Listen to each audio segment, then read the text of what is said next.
Hello student. तो आज हम लोग सीखने वाले हैं टेम्परेचर स्केल के विषय में। जैसे कॉमन सा क्वेश्चन हर घरों में जब मान लो पूछा जाता है कि किसी व्यक्ति को फीवर हो गया, ठीक है, आपसे पूछा जाता है कि बताओ कितना फीवर है, तो हम लोग तेजी से बोलते हैं अभी 100 डिग्री सी फीवर है, ठीक है, 102 डिग्री सी बुखार है। बच्चों 100 डिग्री सी या 102 डिग्री सी बोलते हो आप फीवर है, समझते हैं 100 डिग्री सी में हमारा पूरा बॉडी जल जाएगा, ठीक है, 102 डिग्री सी में पूरा बॉडी जल जाएगा।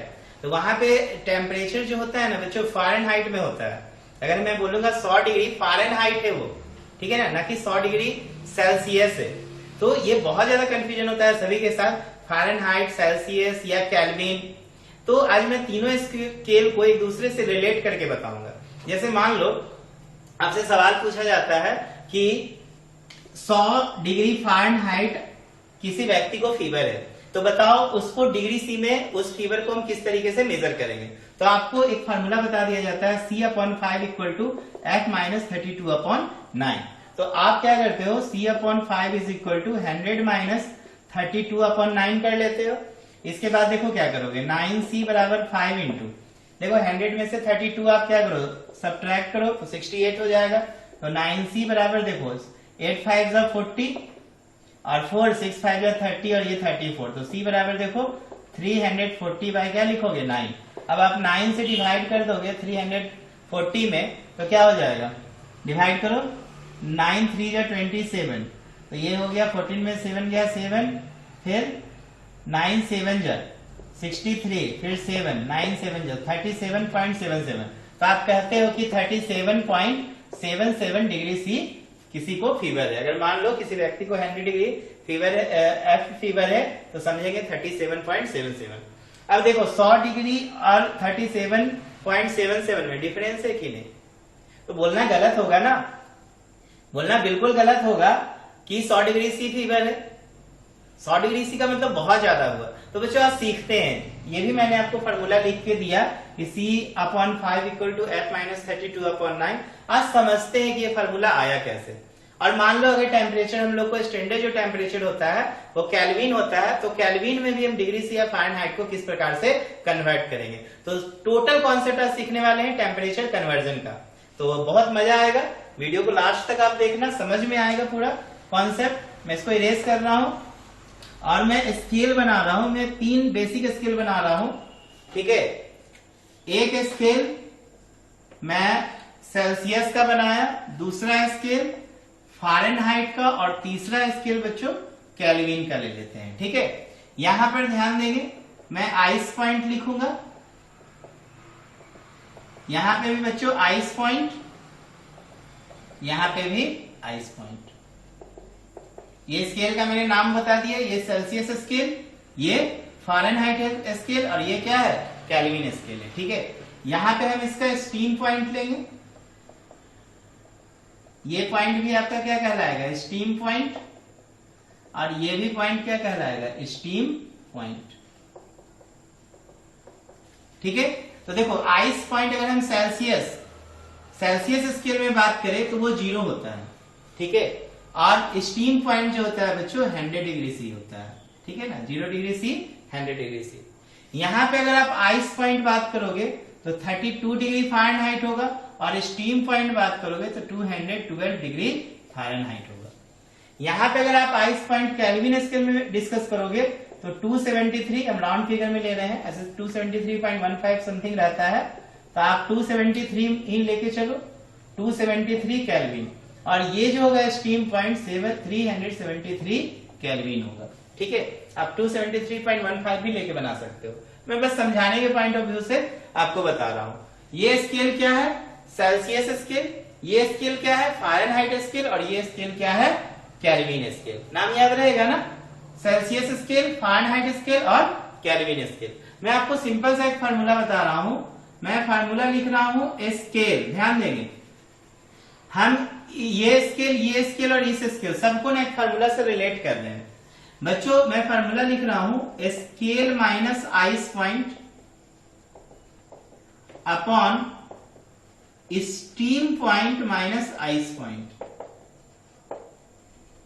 ये हर स्केल का क्या होगा कांस्टेंट, ये हर स्केल का क्या होगा कांस्टेंट। कहने का मतलब scale minus ice point upon steam point minus ice point, किसी भी स्केल का अगर निकालोगे तो सबका टेम्परेचर कांस्टेंट निकलेगा। कहने का मतलब भले ही वो सी फ़ारेनहाइट केल्विन में दिखे लेकिन उसका मतलब सेम ही होगा, ठीक है ना। जैसे मैं बोला ना अभी 100 डिग्री फ़ारेनहाइट और 37.7 डिग्री सी, बताओ टेम्परेचर क्या अलग होगा दोनों बॉडी का? नहीं। अगर मान लो कोई व्यक्ति बोल रहा है मेरे को 100 डिग्री फ़ारेनहाइट फीवर है, दूसरा व्यक्ति बोल रहा है मेरे को 37.77 डिग्री सी फीवर है, अब बताओ क्या दोनों को का बॉडी का टेम्परेचर अलग अलग है ना? बिल्कुल नहीं। तो ये दोनों बॉडी का टेम्परेचर क्या है? सेम है। तो हमेशा याद रखिएगा scale minus ice point upon steam point minus ice point, इसका जो रेशियो मिलेगा हमेशा क्या मिलेगा? सभी स्केल के लिए कांस्टेंट मिलेगा, चाहे स्केल कोई भी हो। मैंने तो आपको 3 स्केल लिख के बताया जो कॉमन यूज होता है, ठीक है ना। या तो सेल्सियस स्केल यूज करेंगे, या तो फ़ारेनहाइट या केल्विन स्केल यूज करेंगे। तो चलो अब ये तीनों स्केल को हम इस फार्मूला में क्या करते हैं? बैठाते हैं, और ये तीनों स्केल का ये जो कांस्टेंट वैल्यू आपस में क्या होगा? बराबर होगा। कांस्टेंट है तो बराबर है। तो देखो स्केल, ये सेल्सियस स्केल में स्केल को लिख देते हैं सी, आइस पॉइंट हो गया 0, स्टीम पॉइंट हो गया 100 और आइस पॉइंट हो गया 0। इसके बाद देखो इसमें आ जाओ फ़ारेनहाइट स्केल में, स्केल हो गया F that is Fahrenheit, ice point क्या हो गया 32, स्टीम पॉइंट कितना हो गया 212, आइस पॉइंट कितना हो गया 32, ये ice point is equal to, यहां पे आ जाओ केल्विन स्केल में। केल्विन स्केल में स्केल ले लेते हैं के, आइस पॉइंट ले लिए 273, आपको मन है तो 273.15 कर लो, ठीक है, आप कर सकते हो, नो डाउट, ठीक है। अगर कंफ्यूजन हो रहा हो तो 273.15 अपॉन 373.15 माइनस 273.15। क्लियर है ना? आप पॉइंट में लिखो या ना लिखो, आप पे डिपेंड करता है। तो देखो ये C अपॉन 100 बराबर F माइनस 32 अपॉन 212 में 32 जाएगा तो 180 बराबर K माइनस 273.15 अपॉन 373.15 में 273.15 घटाओ, कितना बचेगा 100। अब देखो इसी स्केल, ये जो आपको कांस्टेंट मिला है वैल्यू, आप यहीं पर दो वैल्यू लेके क्या कर सकते हैं? कंपेयर करके एक रिलेशन बना सकते हैं। जैसे मान लो हम from first and second relation लेते हैं, from first and second relation क्या होगा? फर्स्ट एंड सेकेंड रिलेशन में देखिए C upon 100 is equal to F minus 32 upon 180। अब देखो ये 0 गया, 2 5 10 है, 2 9 18, तो C upon 5 equal to F minus 32 upon 9। देखो यही ना आपके बुक में दिया रहता है, सेल्सियस से फ़ारेनहाइट में कन्वर्ट करना या फ़ारेनहाइट से सेल्सियस में कन्वर्ट करना। देखो एक फार्मूला निकल गया। दूसरा फार्मूला आ जाओ। दूसरा फार्मूला हम लोग ले लेते हैं, सेल्सियस को केल्विन से भी हम लोग क्या कर सकते हैं? रिलेट कर सकते हैं। सेल्सियस को केल्विन से भी रिलेट कर सकते हैं। तो देखो from first and last relation, from first and last relation क्या होगा देखिए, तो C upon 100 is equal to K minus 273.15 upon 100। देखो नीचे 100 नीचे कैंसिल, तो C बराबर क्या बच गया? K minus 273.15। तो यदि हमसे टेम्परेचर केल्विन में पूछे तो हम सेल्सियस प्लस कितना करेंगे? 273.15। यदि टेम्परेचर सेल्सियस में हो और केल्विन में पूछे तो 273.15। जैसे एग्जांपल मान लो टेम्परेचर हमने 30 डिग्री सी लिखा, इसलिए temperature in kelvin, temperature in kelvin क्या हो जाएगा?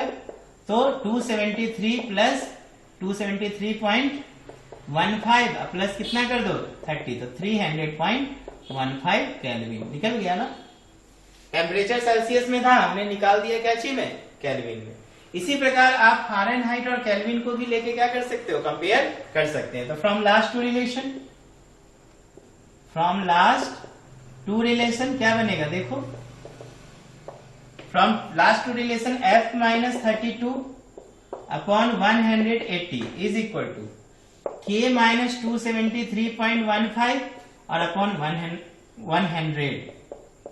काट दो, देखो कटेगा, ये 90 टाइम्स में, ये 50 टाइम्स में, ये 45 टाइम्स में, ये 25 टाइम्स में, ये 5 9 जा और ये 5 5 जा। तो देखो फिर से एक फार्मूला बन गया, f minus 32 upon 9 is equal to k minus 273.15 upon 5। तो आपने 3 फार्मूला बनाना सीख लिया, सेल्सियस फ़ारेनहाइट के बीच एक रिलेशन, सेल्सियस केल्विन के बीच एक रिलेशन, और फ़ारेनहाइट और केल्विन के बीच एक रिलेशन। तो अब अगर आपको सेल्सियस में टेम्परेचर दे, फ़ारेनहाइट में निकाल लेना, फ़ारेनहाइट में दे, सेल्सियस में निकाल लेना, सेल्सियस में दे, केल्विन में निकाल लेना। अच्छा, अगर मान लो हमसे टेम्परेचर केल्विन में पूछ रहा हो तो क्या करेंगे? जैसे ये क्या चीज में निकला, ये टेम्परेचर केल्विन में निकला। अगर हमसे सेल्सियस में पूछ रहा हो तो क्या करोगे? केल्विन में से 273.15 क्या करना? माइनस कर देना। तो C बराबर हो जाएगा कितना? K minus 273.15। क्लियर है ना? जैसे मान लो मैंने अभी बताया कि 30 डिग्री C है, केल्विन में कन्वर्ट करना है, 273.15 ऐड कर दिया। अब 300 केल्विन दिया है, हमको सेल्सियस में कन्वर्ट करना है, ठीक है? तो 300 केल्विन दिया है तो 300 माइनस कितना कर देंगे? 273.15, 273 मैंने लिख दिया, बराबर कितना? 27 होगा ना डिग्री C, 30, हाँ ये इतना डिग्री C हो गया। तो केल्विन से आप डिग्री C में कन्वर्ट करने के लिए सिंपली क्या करो? माइनस कर दो। तो मैं समझता हूँ ये आपके लिए बहुत इंपॉर्टेंट कॉन्सेप्ट होगा। ये अभी आपका जूनियर क्लास 9 से ही स्टार्ट होता है इसका कहानी। 9, 10, 11, 12 हर जगह ये बड़ा इंपॉर्टेंट फैक्टर होता है जब हम टेम्परेचर कन्वर्जन करना चाहते हैं तो। और इसके अलावा एक बड़ा इंपॉर्टेंट फैक्टर क्या होता है? जब टेम्परेचर का हम डिफरेंस निकालते हैं, बच्चा डिफरेंस में बहुत गलती करता है। चलो इस चीज को सीखते हैं, इसका स्क्रीनशॉट ले लेंगे, ठीक है? चलो मैं मिटा रहा हूं इसे।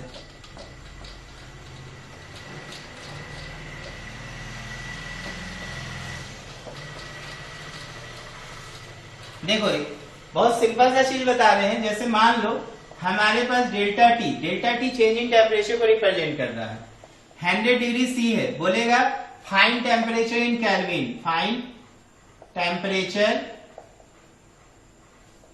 इन केल्विन, पहला क्वेश्चन, ठीक है? इफ डेल्टा टी बराबर इतना। सेकेंड क्वेश्चन, इफ टेम्परेचर बराबर 10 डिग्री C या 100 डिग्री C, 100 ही लेते हैं, find temperature in kelvin, find temperature in kelvin. अब बताओ दोनों का आंसर क्या होगा? पहला का आंसर बताओ। अभी मैंने आपको बताया डिग्री C को केल्विन में कन्वर्ट करने के लिए कितना ऐड कर दो? 273.15। बताओ क्या होगा आंसर? देखो यहाँ पे दोनों दो क्वेश्चन है। हम डेल्टा टी बराबर 100 डिग्री C लिखे हैं, तो डेल्टा टी बराबर 100 डिग्री C बराबर 100 केल्विन होगा। लेकिन दूसरा में देखो टेम्परेचर 100 डिग्री C बराबर 100 प्लस 273.15 बराबर 373.15 केल्विन होगा। फंस गए ना हम लोग यहाँ पर। यहाँ पे हमने ऐड किया, लेकिन यहाँ पे ऐड नहीं किया, सीधे वैल्यू को लिख दिए और स्केल चेंज कर दिए। देखो कारण क्या होता है मैं बता रहा हूँ। Delta T change in temperature को रिप्रेजेंट कर रहा है, चेंज इन टेम्परेचर। तो जब भी डेल्टा टी कहने का मतलब ये चेंज को दिखाता है, ठीक है? आप डेल्टा टी नहीं समझो तो चेंज इन टेम्परेचर समझना, दैट्स ऑल। अगर जूनियर क्लास से बिलोंग करते हैं तो, सीनियर क्लास में है तो समझ में आना चाहिए delta T change in temperature. अब क्या करोगे? तो देखो T1 मान लो दिया हुआ है 50 डिग्री C, T2 दिया हुआ है 100 डिग्री C। हमसे चेंज इन टेम्परेचर पूछा, चेंज इन टेम्परेचर, तो हमने निकाला 100 माइनस 50 बराबर 50 डिग्री C। चलो ये टेम्परेचर हमने क्या चीज में निकाला? डिग्री C में। अब हम क्या करते हैं? इस टेम्परेचर को केल्विन में चेंज करते हैं। T1 बराबर 50 C है तो 50 प्लस कर दो 273.15 नहीं लिख रहे हैं, 273 लिखते हैं, ठीक है ना? तो देखो लिख भी सकते हो, नहीं भी लिख सकते हो। तो 7 5 12 कितना हो जाएगा? देखो जोड़ो, ये 3 हो गया, 7 5 12 के 2, 2 1 3, इतना केल्विन हुआ। T2 निकालो, 100 में 273 ऐड करो तो 373 केल्विन। अब चेंज इन टेम्परेचर निकालो, चेंज इन टेम्परेचर, तो चेंज इन टेम्परेचर 373 माइनस 323, अब ये क्या चीज में बदलेगा? केल्विन। तो देखो 3 में 3 गया 0, 7 में 2 गया 5, ये 50 केल्विन। आप देख रहे हो ना, ये चीज और ये चीज बराबर आया ना, तो चेंज में वैल्यू हमारा कोई परिवर्तन नहीं हुआ, सिर्फ हमने स्केल को क्या किया, चेंज स्केल को लिख दिया, यहाँ सी था यहाँ केल्विन लिख दिया, बात वही है। समझ में आ रहा है ना? अगर हम फ़ारेनहाइट में भी लिखे तो कहानी यही होगी, ठीक है, क्योंकि चेंज वाली कहानी में ना वैल्यू में कोई परिवर्तन नहीं होता है, बस आप जो स्केल है उसको आप चेंज कर दो, ठीक है। लेकिन नॉर्मल देखो, फार्मूला लगा के ही हम लोग क्या करते हैं, एक यूनिट से दूसरे यूनिट में कन्वर्जन करते हैं। तो मैं समझता हूं अब अगर आप फार्मूला को दिमाग में रखेंगे, फार्मूला निकालने का कॉन्सेप्ट याद रखेंगे, तो आप एक स्केल से दूसरे स्केल में इजिली चेंज कर सकते हैं। और जब चेंजिंग टेम्परेचर वाला कहानी में अगर दिया हुआ टेम्परेचर, तो उसको आप डायरेक्टली जो है वैल्यू रख के बस स्केल चेंज करके वैल्यू लिख सकते हैं। ओके, तो इसको प्रैक्टिस करो, नहीं हो तो ये लेक्चर को दोबारा देखो, समझ में आएगा। Okay, thank you.